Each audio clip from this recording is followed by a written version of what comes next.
more now at the military consequences of this and bring in retired U.S. Army Lieutenant General Mark Hertling. His military career, of course, spans more than 3 decades of service, including as the commanding general of the U.S. Army Europe and the 7th Army General. Thank you very much for joining us. I mean, let's just start.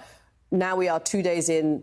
Obviously, we don't have all of the information. We're going to have to be assessing the damage. But what are you looking at this morning in terms of the military component of this, how the operation went? And to Kareem's point, what are the things that you're worried about, including that uranium that we don't know where it is? Okay, I'll start off by saying, complimenting you on whoever you're talking to about wars can't be short or know what's going to happen. What I'd say is in any kind of military action, you're looking at 3 things: the action, the reaction by the enemy, and then the counteraction, what you're going to do first. You and Jonathan Lemire both pointed out early this morning that this is, first of all, hope is not a method. I think you said that in international relations, and the enemy gets a vote. Jonathan said that.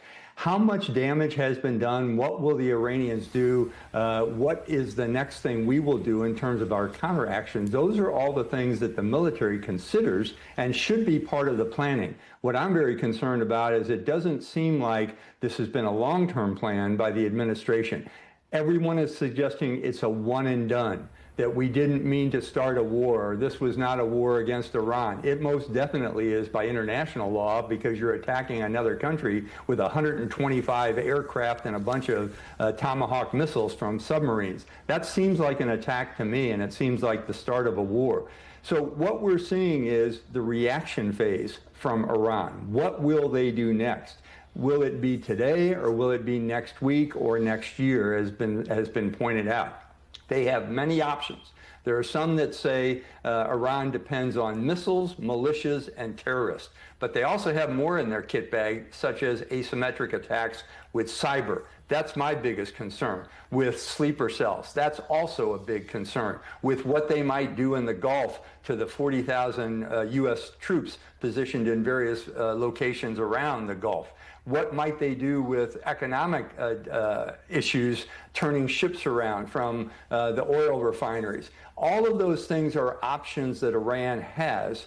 Not all of them are good options, but they can play them. And I'm not sure that the U.S. government has talked about the what ifs. And what I mean by that is, in the planning cycle, you always say, what if this happens? What if they do this? How do we then counteract to that? So with a lot of talk over the weekend after the strike, a pretty good strike, actually, a very brilliant kinetic strike by a lot of forces. The question now becomes is, do we use diplomacy, more military actions, more economic sanctions, more information warfare? How do we get allies involved that aren't going to be too readily available based on what the president has done to many of our allies in the past? And how do we bring the information on the world stage to counter all of this? Those are all of my concerns right now.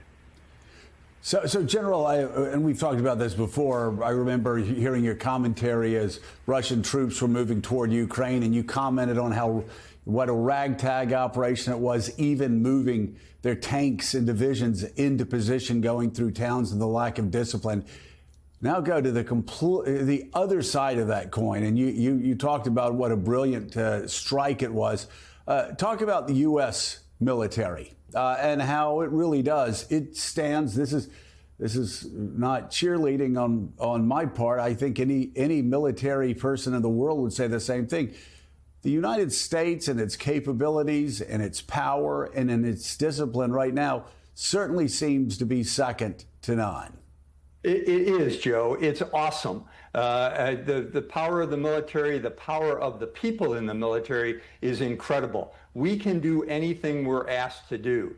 The question then becomes, though, much like the Ukraine-Russian war that you just talked about, is what's the support for the military? Does the military trust the government? Do the people in the country trust the military?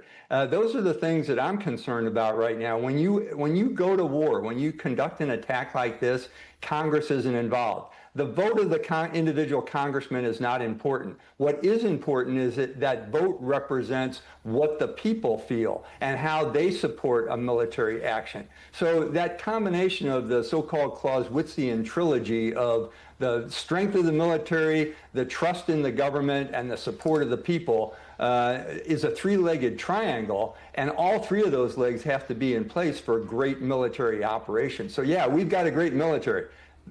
Are the people behind us, and is the government doing the right things, are the things that I'm looking at.